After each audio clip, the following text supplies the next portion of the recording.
All right, good morning, everyone. Thank you for joining us. Jeff Allen, I'm going to go ahead and turn it over to you so that you can get us started. Okay, hopefully everybody can hear me. Yes. Can you confirm that, Mr. Corbin? Yep, we can hear you. Good. Okay. I'll apologize up front in case it happens again. I'm working off a wonderful AT&T Wi-Fi server, and I've lost it 6 times in the last half hour. So hopefully we will be good for the next hour or so. Anyway, welcome to those of you who have joined us for this first Greenville online TIM team meeting.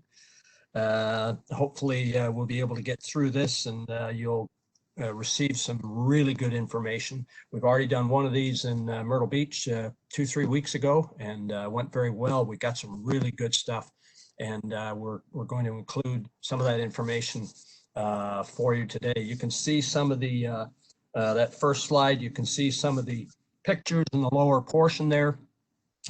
Shep Trucks up in Greenville a year or two ago doing a demonstration for us. That was a lot of fun, very, very informative. You can see a tabletop demonstration up in one of the Rock Hill area team meetings. We can do those anytime we start getting back together face to face. We're glad to do those. It gives you a really good two-dimensional view of what we're talking about when it comes to setting up an rec scene. And then over on the right-hand side, you can see that wonderful little Howe Springs truck. Instead of selling it when they put it out of service, they put a wrap on it, and they make it available with a trailer and 100 traffic cones to any local agency in the Florence area that needs assistance. And it's been a very successful program. Thank you to Chief Billy Dillon at Howe Springs Fire Department. Next slide, please, Mr. Corbin. Okay, so we are Parsons Corporation. We work hand in hand with South Carolina Department of Transportation, and we're here to share some information, do a bit of networking, and make sure that the information that is being shared is good for everybody, and obviously very, very relevant to what we're dealing with these days. It's not getting any better out there, unfortunately. It's certainly just as deadly, if not more deadly, than it has been for a while. Most of you probably know, especially in this area, know that on Friday we had a Greenville County Sheriff's deputy, a sergeant that was a really good guy, and unfortunately we had a service for him up there, and that was just a bad situation. We also have had 2 tow operators struck and killed in Montana. They were both dealing with a car crash on Interstate 90 Sunday morning. They were both hit by a pickup truck attempting to avoid a collision with a tractor trailer that had slowed down. So, and that brings me to a point that I want to make, is that we just don't have a strong enough slow down, move over law. And we need to work on that, and please look for that soon, because I think there's going to be a few large organizations that are going to be getting together and seeing what we can do on that. So any kind of input that you can provide us in regards to experience you've had. We're getting agencies that say that they write tickets and the judges are throwing the tickets out because the law is too vague. I'm hearing that quite a bit. So, feedback in regards to that would be great. Any recommendations, suggestions, have a look at the law, please. I think it's 56-5-1538. Have a look at the law and see what you think we could do to make it better. And then we'll get this public safety coalition together that has been working on some different things like the state retirement system for several years now. And we'll get that same coalition together and we'll see what we can do on this. So agencies participating today in this, obviously ourselves, Parsons Corporation. We will have a presentation with Kevin Smith. Got a really, really interesting presentation all about public safety, distracted driving, and that is an issue. And then we'll have a good informative, another informative presentation by Jay Cox with South Carolina DHEC. and really good information in regards to when do you call DHEC, what will they do, what will they not do, what are they not supposed to do. I mean, I'll let him explain all that stuff.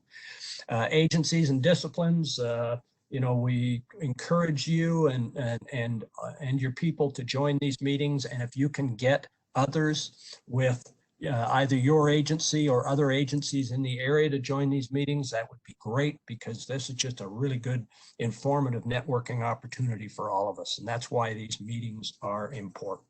So I've kind of covered today's agenda already. We'll move on to the next slide.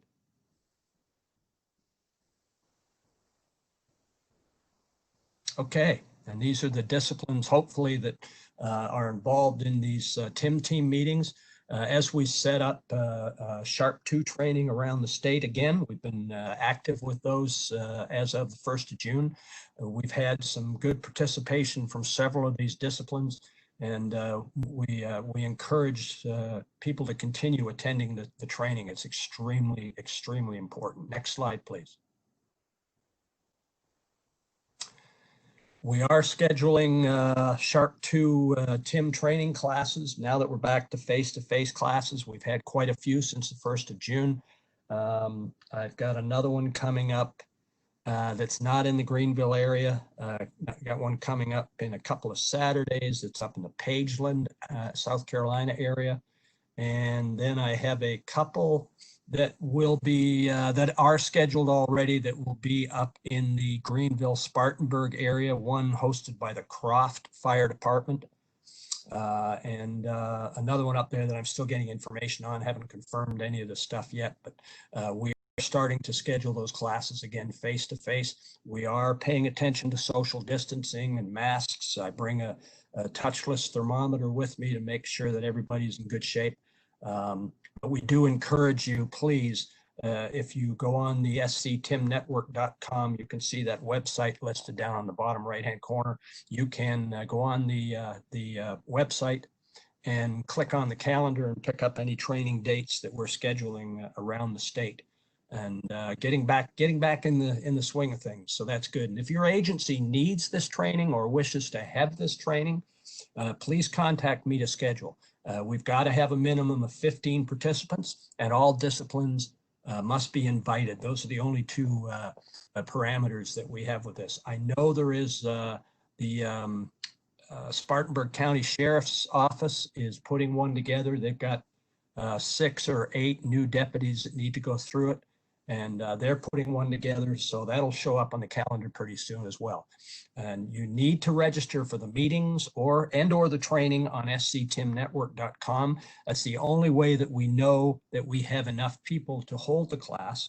And if we don't, that's the only way that we are able to contact people to let them know that the class has canceled due to low enrollment or for whatever other reason. So the last thing we want is you driving any distance at all and showing up for a class that was canceled and we weren't able to get in touch with you to let you know. So that's important. Next slide, please. Here are the meetings that we have. Again, we already had one in Myrtle Beach 2-3 weeks ago, and we're now talking to all of you in the Greenville area. This afternoon, we'll talk to Spartanburg. You can see we'll do Rock Hill tomorrow morning, Charleston tomorrow afternoon, and so on and so forth. Midlands, Florence, Jasper, I-95 being a couple of weeks, then Aiken, then Orangeburg, and that will finish up and complete all 10 of the meetings that we like to have in the spring and in the fall. So these are the fall 2020. Again, check the calendar, and we'll see what we end up doing with spring, whether we go back to face or we have these meetings again. The good thing about this this format is you don't have to leave the office. I mean, you can be in your office, or you can get 2-3 people together at a computer, and you can participate in this without having to travel. And I know there are some agencies, particular state agencies, particularly state agencies, that are still on some travel restrictions. So this really, really is a good process and a good format to allow everybody to participate. Next slide.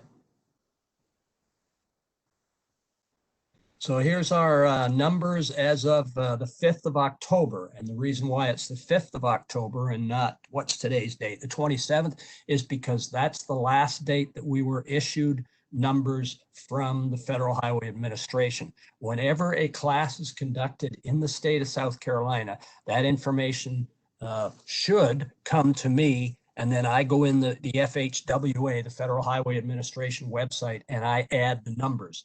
So as I do that, these numbers climb, and you can see in South Carolina, as of October 5th, 7,344 individuals have taken face-to-face training. 944 have taken the web-based training. Next slide, please. I set a goal for 2019 of 50%. We hit, I think, 51.2, something like that. So we were really happy with that because we reached our goal. But let me say this, 51.2% still says there's a large number of people that have not had the training in all disciplines in the state. So although that was a significant number that we got to, that we climbed up to, there was still a lot of people, or there were still a lot of people that had not taken the training. This year, going into it at 51.2, I believe it was, I set a goal of 60%. Well, we had a doggone virus or something kick in, so that ended up messing us up from the middle of March right through to the end of May. However, I've still hit 59.2%. So I'm still working on some classes, and hopefully we'll be able to reach our goal of 60% by the end of this year, which would be fabulous. Again, whether you're a glass half full or a glass half empty kind of person, that still means that 40% of the responders and the disciplines in our state have not gone through this program. And it's important, so important, that we're all playing off the same sheet of music when we arrive on a scene. And we discuss things like getting together beforehand and networking with the different disciplines so that when we show up on the scene, we're not exchanging business cards on the side of the road, so to speak, shaking hands saying, hi, I'm so-and-so. We want to show up and we want to say, hey, Nick, or hey, Matt, how you doing, man? Good to see you. What do we need to get done here? And that's the important thing. I spent, quarter century, 23 years pretty well in the fire service, 15 years as a law enforcement officer. And I can tell you from experience that it's wonderful when you show up on the scene and you're able to walk up and deal with people that you already know, you've already developed relationships with. That's critical. It's absolutely critical. You've planned with them, trained with them. All of that is very, very important. So again, 59.2, we're looking for 60% here. Hopefully we'll get there. So next slide, please. Okay, here are the local fatality statistics. We get these couple times a month through DPS. They're fed down to SCDOT, who forwards them over to me. And I've put this in here. This is as of the 18th. Okay, the federal figures, the last ones we got were the 5th. Last county fatality statistics that I received was the 18th of this month. You can see Greenville County's got 61. Spartanburg County has 46. Greenwood, and that's just looking up in that area of the state. Greenwood at 19, Lawrence at 15. So if we look at Greenville County, 61 last year at this time, it was 57, 51 in 2018, 56 in 2017. So unfortunately up there in the top of the pack for this year and 3 years prior. Deadliest counties you can see in the state, you can see down below. Greenville County, Spartanburg County comes in second. And then we've got 3 counties that are closer to the coast. Horry County, Berkeley and Charleston, 46 and then 45 respectively with Berkeley and Charleston. So it's unfortunate that we're to that point. Next slide, please. You may hear a little bit of paper shuffling in the background. I apologize for that, but I wanted to pull the sheet out here because it's kind of alarming. Again, as per the 18th, we had statewide 799 fatalities. I can tell you that as of the 26th, which was yesterday, that number has gone up to 829. So although we are 16 crashes, fatal crashes below this time last year, we are 7 fatalities above. So we were running behind for quite a while. I mean, 1 fatality is 1 too many, but it was good to see that the numbers had dropped. But we've caught up and we've passed now, and that's not a good thing. So we're at 829. We were at 822 last year. We're at 743 fatal crashes. We were at 759. So we've got less crashes, but we've got 7 more fatalities. So that's not good. You can see the numbers there. Greenville County, 7.6% of that. Anderson County, Pickens, Oconee. So those 4 counties, we're talking basically 16% of the fatalities in our state. So, and I know it's enforcement issues. I wish we had, 1,400 troopers out there. I wish all the law enforcement agencies had double the manpower that they've got, because more visibility and more enforcement and some of this stuff, we'd be able to cut it down. Unfortunately, that's not going to happen in the near future. But anyway, next slide. So that's a quick overview of what's going on right now. I need to pass the presentation over to Kevin Smith. I'll let him introduce himself, and he's got some really interesting stuff to share with you. So Kevin, go ahead, sir. Thanks, Jeff. Jeff, can you hear me okay? Yep, I got you. Okay. My name is Kevin Smith. I'm retired law enforcement from Georgia. I've put in 29 years with the Metropolitan Atlanta Area Police Department, and I spent 5 years in EMS and volunteer fire before that. I've been with Parsons for a couple of years now, and I'm really passionate about responder safety and quick clearance. I think it's the #1 thing you can do to make sure you guys and girls go home safely at the end of the day and try to keep your roadways safe. We'll go to the first slide, Jeff. Distracted driving. First responders see this activity every day behind the wheel of the car. Citizens talking on the phone, putting on makeup, shaving, writing, eating, texting, all this kind of stuff. And NHTSA estimates that 94% of the motoring public drives distracted at some time during their trip. Distracted driving being defined as doing any activity that takes your attention away from the roadway. Think about your drive to work this morning. Did you take a phone call? Did you look down at the radio to change the channel? Did you take your eyes off the road? All of those things are distracted driving in one form or another. We'll go to the next slide. Is this a common occurrence in your vehicle? For law enforcement, we typically ride one up in a car by ourselves. So we have to drive, we have to talk on the radio, we have to look at the computer and get the information out of the call and the computer. The fire service, they typically have their right seater run the computer while the guy or girl behind the firefighter or apparatus operator does nothing but drive. So that's a much safer scenario, but we don't all have that opportunity. Sometimes we have to, as mandated by our job, we have to look away from the roadway. Next slide, please. Public safety officers, especially law enforcement, we may be legally exempt from the distracted driving laws, but we're not immune from their effects. We are no better or no worse of a driver than a citizen out on the road.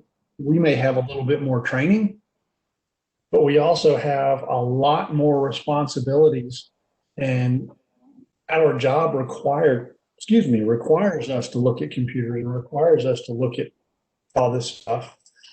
When I started back in the 1980s in public safety, the most technologically advanced thing we had in the car was our portable radio. My first police car had 3 switches in it.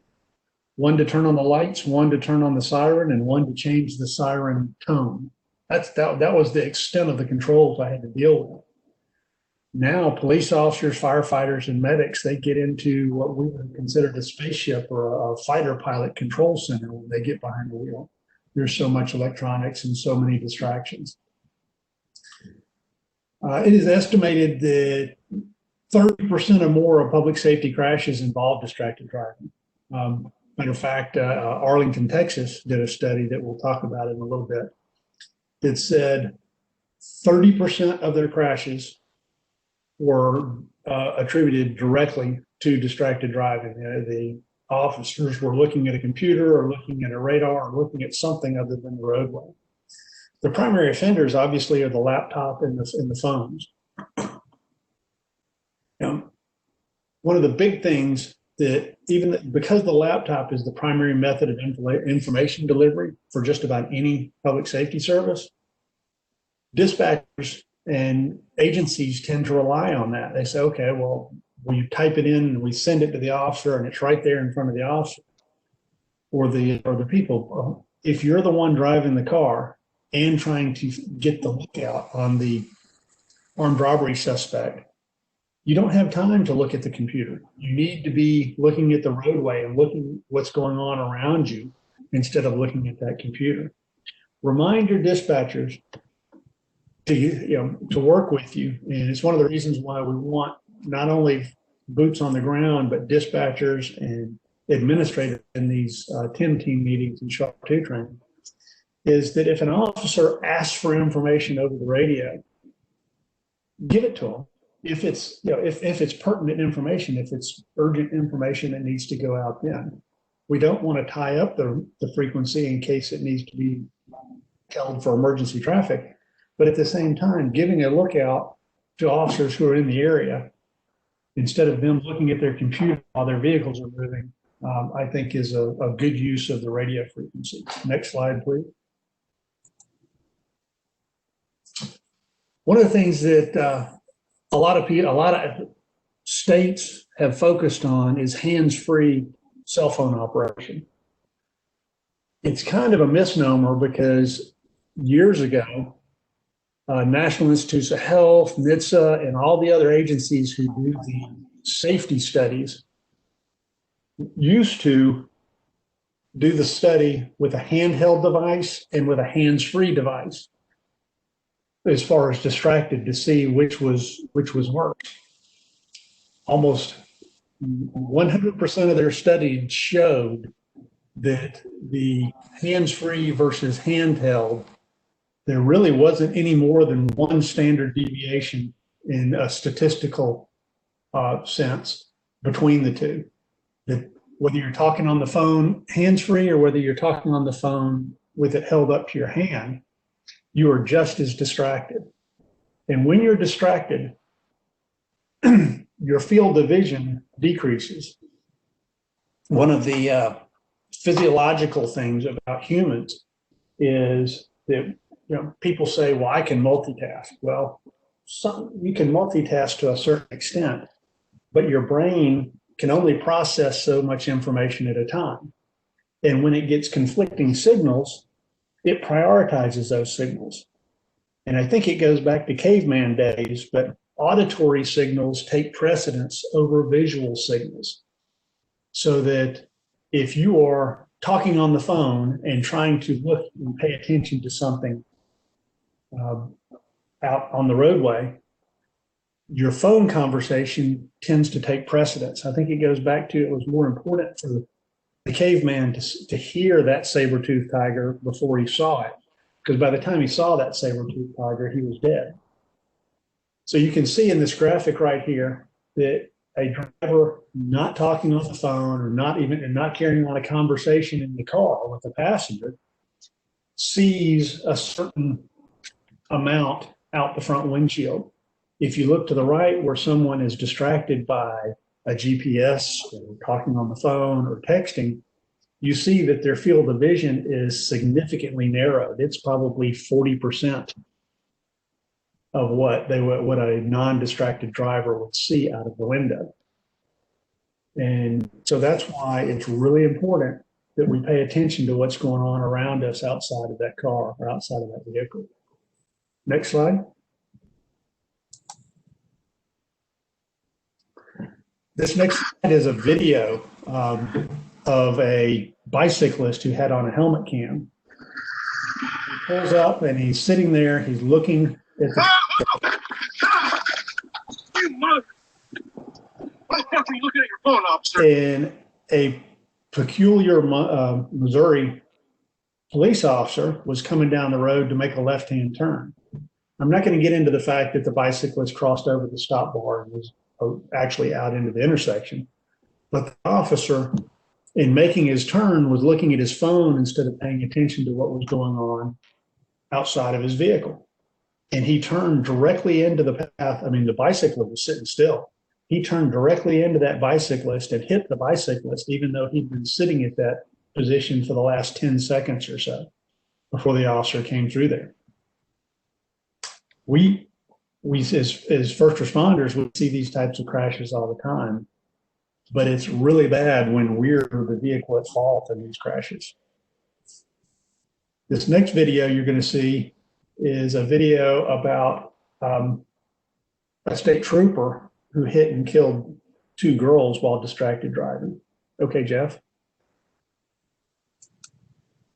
Still go to the next slide, please. Constantly warn us about the dangers of distracted driving. They can even give you a ticket if you're texting behind the wheel. But a 41 Action News investigation found some officers are not taking their own advice. Investigator Ryan Katz shows the consequences of what happens when an officer's attention wanders from the road. This photo was taken the day sisters Jessica and Kelly Ewell lost their lives. You never know in life that would be your last moment. And I really hope that they didn't know. It was the day after Thanksgiving in 2007. Kim Schlau remembers seeing the coroner walk up to her house. I didn't want to open the door because if I opened that door, it became real. You know, and until I opened that door, I still had 3 daughters. Jessica and Kelly died in a horrific head-on collision with an Illinois state trooper.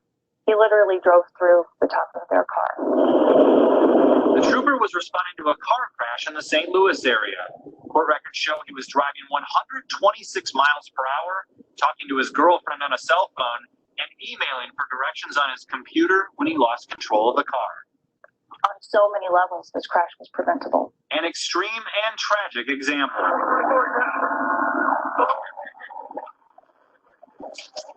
We found video of other crashes that never made headlines. Watch as this Missouri state trooper driving 60 while looking at his computer drifts off the road and then loses control. 41 Action News investigators looked through 40 crash reports in Missouri, all with a common cause: distracted driving by law enforcement. I said, watch out. And that's when he hit. Bob Dyer was driving on this Independence Road last August when he slowed down to take a right-hand turn.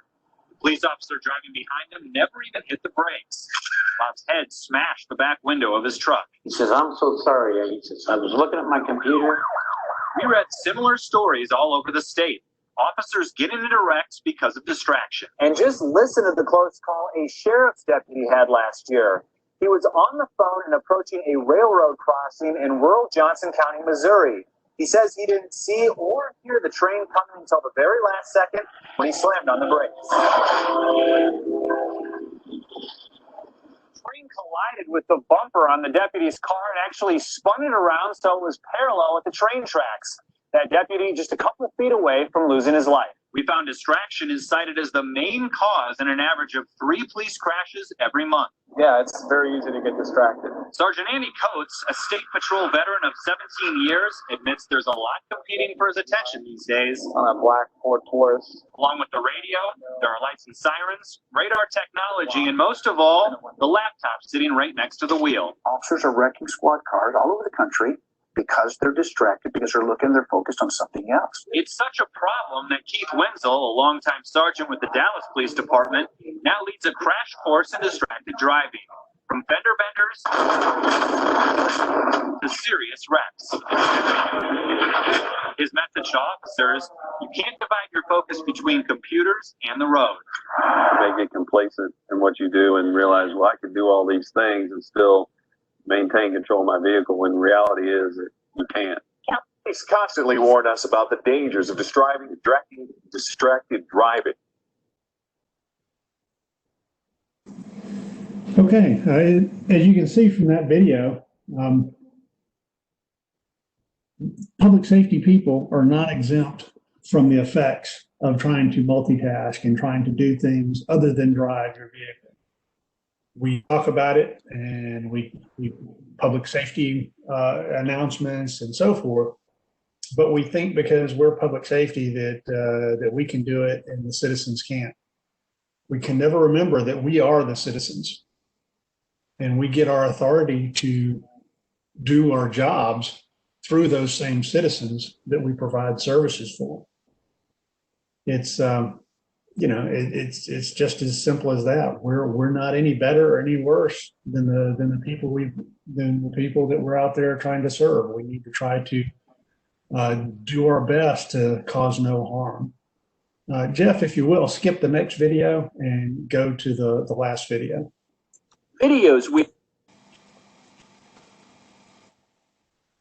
Here's an example of what happens when a police officer doesn't pay attention to the road and looks at their laptop.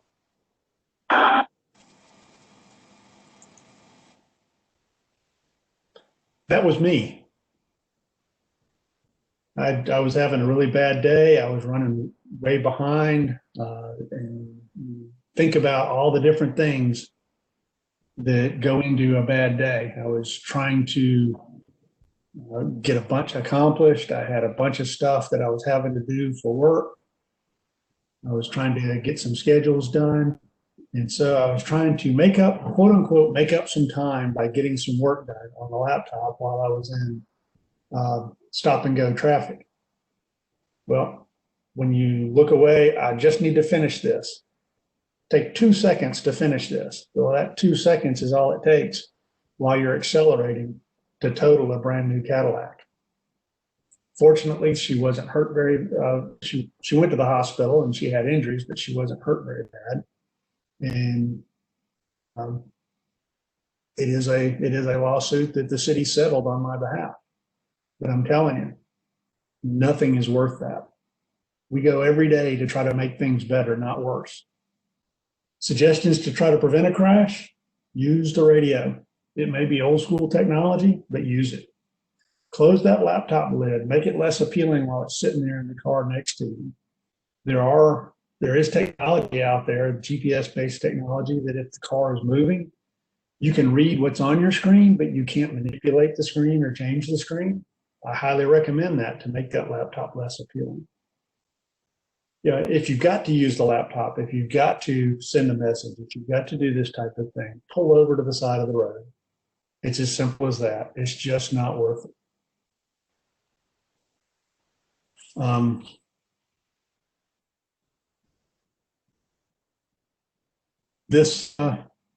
We'll go ahead to the next slide, Jeff.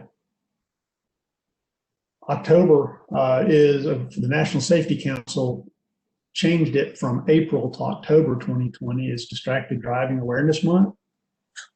If you want any information on that, there is the NSC website down at the bottom. It's just something that we really need to try to focus on, especially for public safety, to try to make sure we all go home safely and that we don't do any more harm. We don't do any harm at work, and we do things to make it better. Hopefully you have enjoyed the presentation. Let me know if you have any questions. You can post them into the Q&A or the chat section in here. If not, I'm happy to take any comments. You can send emails to Jeff Allen or Jeff Corbin, and we'll get you the information you need. Thanks, Jeff. Thank you. Now I'm going to go ahead and hand it over to Jay. Okay, thank you. I just want to make sure I can still be heard on my microphone. Sounds good. Okay.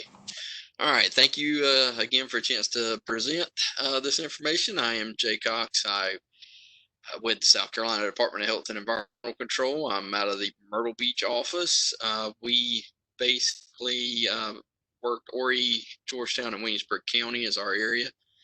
I am the environmental response coordinator for our area, so I kind of handle and look over the other 4 guys that work on our team. And anyway, next slide. And next one. So basically, we are notified when there are some incidents that occur. They could be vehicle related. They can also be non-vehicle related and occur at facilities and stuff like that. But the Division of Environmental Response, which is what I'm a member of, we manage the 24-hour reporting line for chemical releases, fuel releases, oil spills, typically anything that may contact the ground and cause an environmental impact. Notifications can be made using the number provided there. It's 1-888-481-0125. That's our basically goes to our Columbia warning point and is disseminated basically to us after the initial notification is made. If you have an emergency manager or 911 dispatch or someone like that that does contact us, we'd like to know who that incident commander or fire department battalion chief, law enforcement officer, highway patrol. We'd like to know a way that they could be contacted or they can contact us. So we definitely don't have a problem with say a highway patrol that doesn't necessarily want us to have a phone number per se, but we'll say, hey, have him contact us. And we'll get into some of the details on what we're trying to do when we make contact with somebody in some of the further slides. Next slide.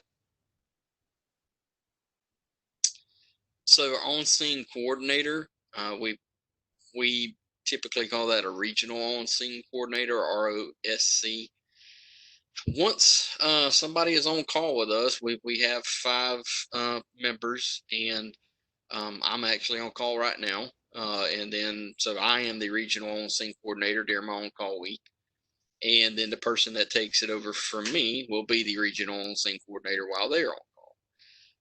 So when the call comes in, I'm the one that's contacted if I'm on call to be, dispatched to an incident scene location and show up to try and offer any technical advice or assistance that's being requested.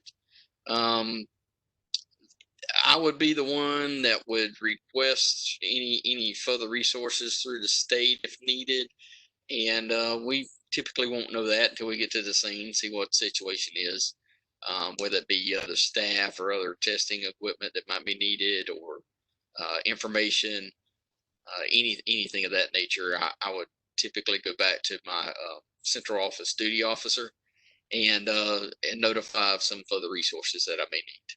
Next slide. DHEC responsibilities en route and on scene. Again, this goes hand in hand with some of the we've mentioned on initial contact and getting some phone numbers with the incident commander or the highway patrol, whoever's on scene. And what we're trying to do, we're going to be asking questions on what, where, when, how much. What has it impacted? Did we impact just pavement? Is it inside road? Is it in a ditch? What kind of material are we dealing with? We'll also like to speak with the incident commander to give an ETA. When we expect we might can be there. What obstacles we may have to that, which is kind of interesting because I had one yesterday in Georgetown that the traffic was backed up for a good about 2 hours. And so I was not going to be able to make it to the scene until the scene was cleared.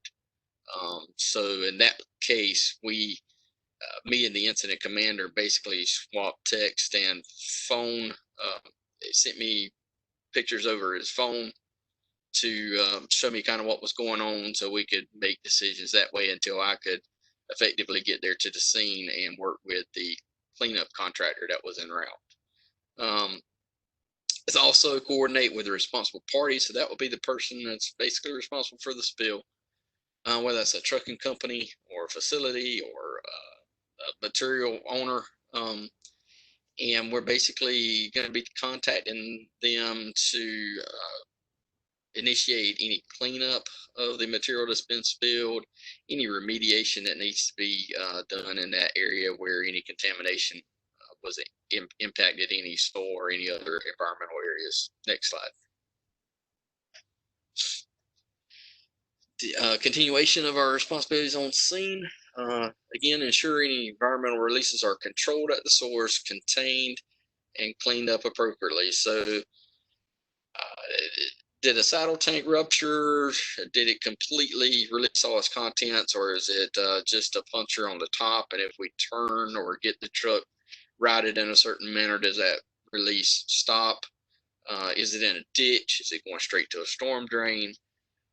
All of those things are what we're trying to determine.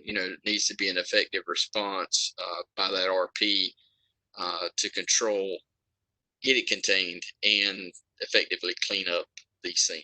Next slide. Again, additional information together, which kind of covered some of this already. What time did the incident occur? What materials were released? What quantities were released? Are there any known hazards? Are there any safety data sheets that are available? Does the truck have a notebook that contains, manifests and SDS sheets? Do we have a responsible party on site, whether that's the driver or the trucking company owner itself? And again, is there a cleanup contractor en route? So, like I say, again, yesterday I had one, and I hit pretty much all of these questions here on this one.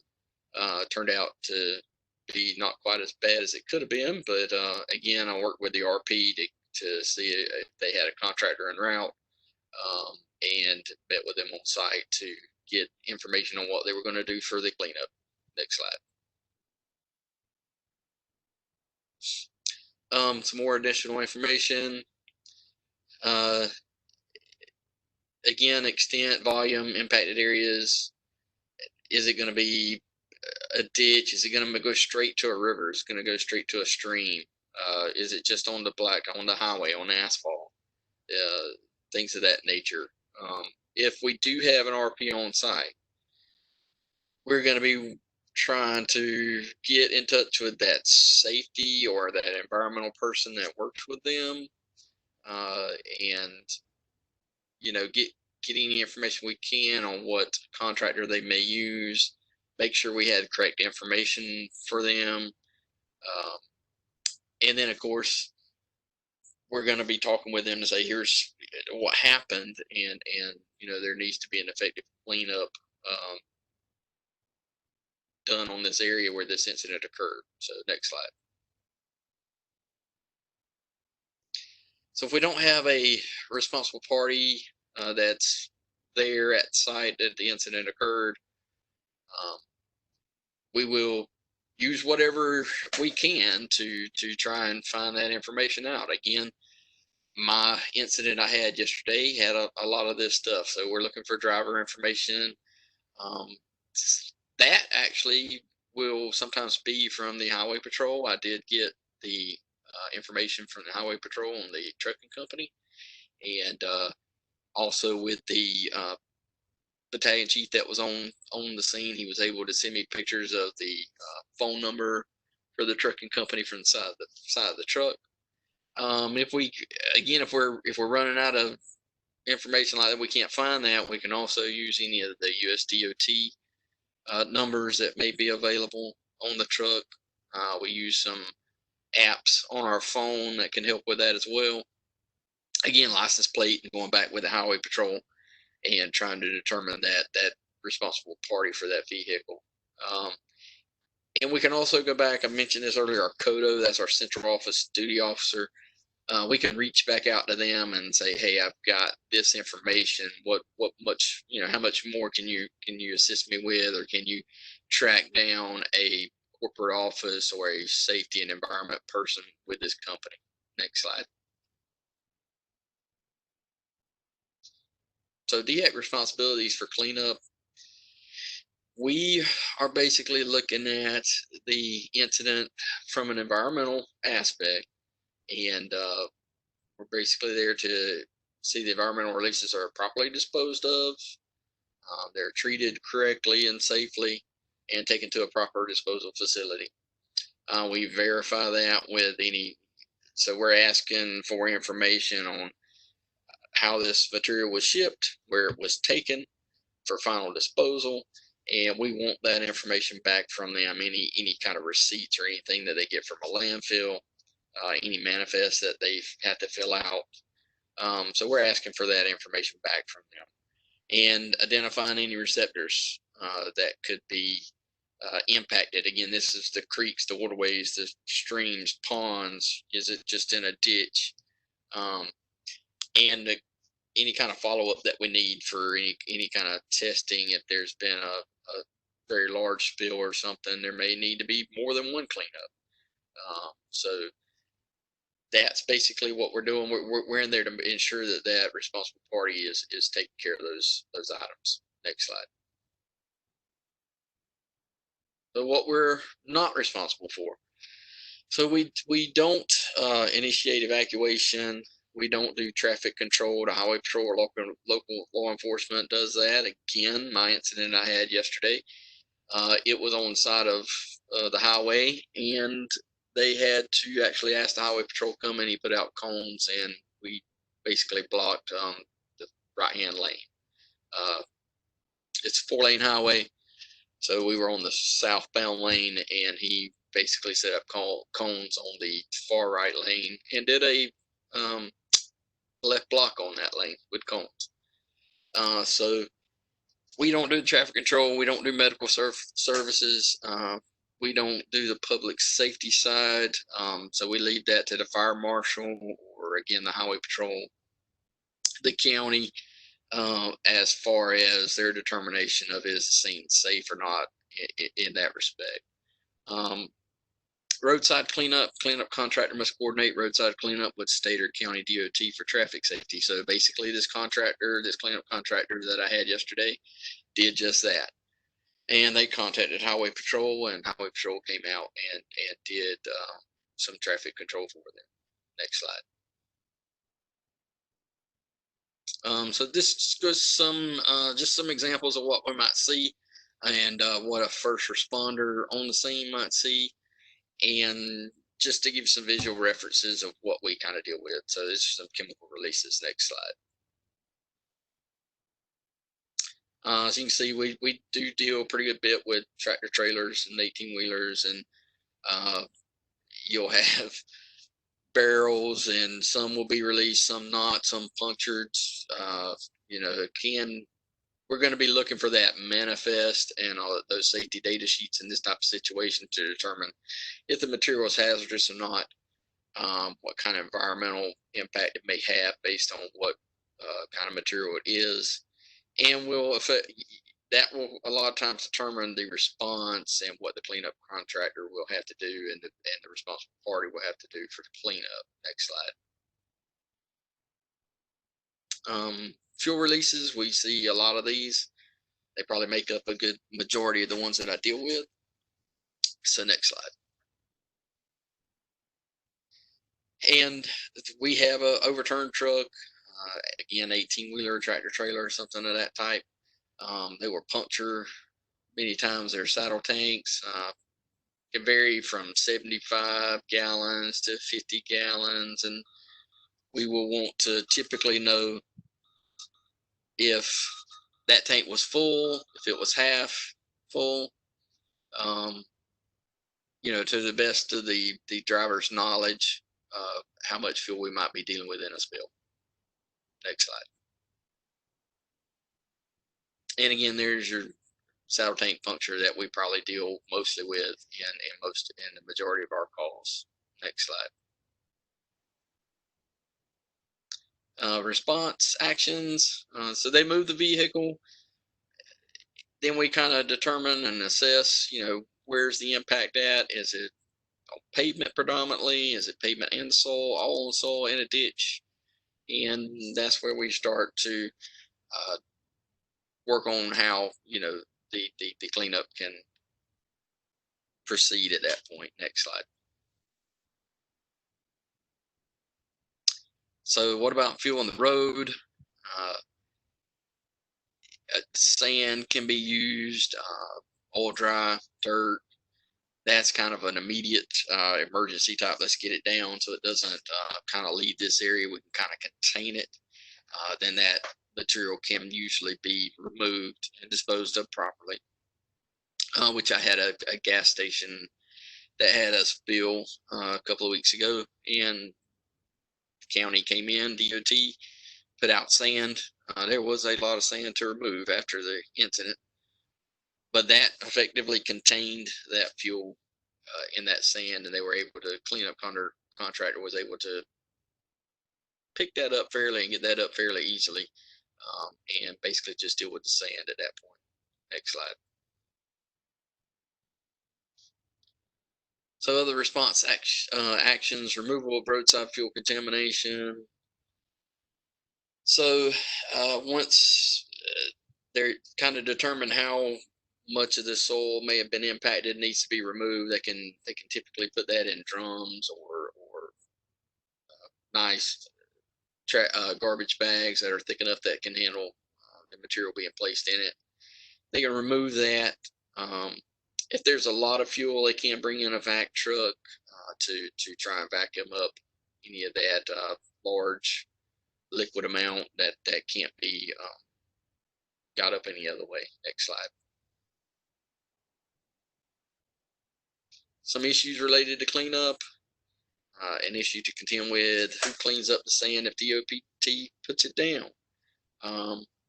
DOT has a pretty good bit of sand that I've kind of found out, and they don't have too much issues with helping us out and getting some sand on the highway if need be. It does work pretty good for containment and pretty good for cleaning up later. DOT will usually not clean it up, so that's going to fall to the cleanup contractor to kind of handle that while they're kind of doing the cleanup procedures.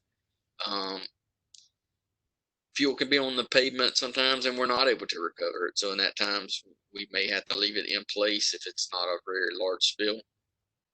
And evaporation, natural environmental attenuation will also act on any kind of spill. And so a lot of times we do leave it in place, and kind of it's going to depend on each situation. But again, we'll try to determine all that, see what's the most appropriate course of action to take. Next slide. So the responsible party responsibilities, to make notifications, any offsite notifications required under state and federal regulations. That will be NRC, National Response Center, Coast Guard, county officials. I get notifications from all of those, typically every week. If it's water involved, I'll have Coast Guard calling me. They'll also get the NRC reports. County emergency managers will call me. And that's usually from a big activation. Maybe it's the fire department had to send 2 or 3 trucks to something. And so spill containment. So that's an attempt to contain the release in a timely and diligent manner. Cleanup and removal of waste is typically performed by a third-party contractor. That would be like the trucking company has on contract a certain environmental company or consultant that has the equipment that can come in and effectively remove and remediate any impacted environmental areas. They also deal with disposal. Disposal information and manifests are typically returned back to me if I'm the person that's on call, the regional on-scene coordinator. And so I'll be looking at that environmental cleanup contractor to provide that information back to me once they've managed to get all that together. And typically that's an email. And they'll also send it and follow up that with some photos of what they've done. Next slide. So again, our 24-hour number for spills and chemical and oil and fuel spills is 1-888-481-0125. And our general environmental response line, our main agency line, is 803-898-3432. I really didn't include a specific county office right now. hopefully when we get a chance to move into the person-to-person meetings again, these presentations will be handled by whatever count your area, their regional on-scene coordinator or environmental response coordinator will kind of handle these presentations at that time, and we'll be able to give you more pertinent information related to your specific county and area. So if you have any questions though, please feel free to contact us, and thank you again for the time. Good stuff. Thanks, Jay. Thanks, Kevin. A couple of good presentations. Really good information. Distracted driving, certainly an issue for all of us, not just the motoring public. You know, I remember someone who will remain nameless, not myself, going through an intersection, lights and siren, and talking on the radio, and he was definitely distracted, and he's very fortunate he came within inches of getting T-boned at the intersection. So that was a bit of a discussion afterwards. And DHEC, boy, we want to get a hold of them as quick as possible. You know, I think back to the days of a gasoline tanker dropping fuel in at a gas station.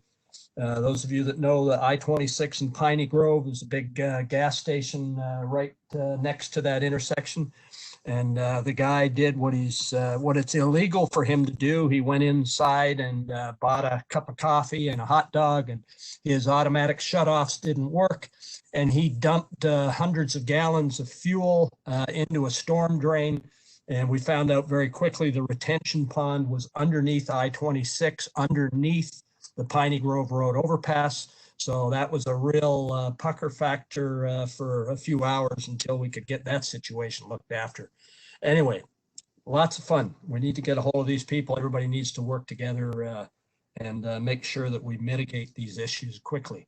You can see, please follow us on Facebook. You can see facebook.com SCTIM Network. You can see Twitter. You can follow us on Twitter. And of course, sctimnetwork.com on the bottom right. So lots of ways to stay in touch, and hopefully you'll all do so. Next slide, Mr. Corbin. And there's Ray Parker, the gentleman that I work very closely with all over the state on this program. You can see his email and his phone number, and then my information below that. If there's anything we can do for you, any questions that you have that come up, I mean, take a screenshot of that so that you've got that contact information. And any way at all that we can help you, please don't hesitate to contact us. So I think that's about it. Jeff Corbin, you got anything else to add? Just want to say thank you to everyone who participated today. We'll be sharing a recording of this meeting, the slide presentations, links for those videos that were shared today. They'll all be posted on the SCTIM Network website.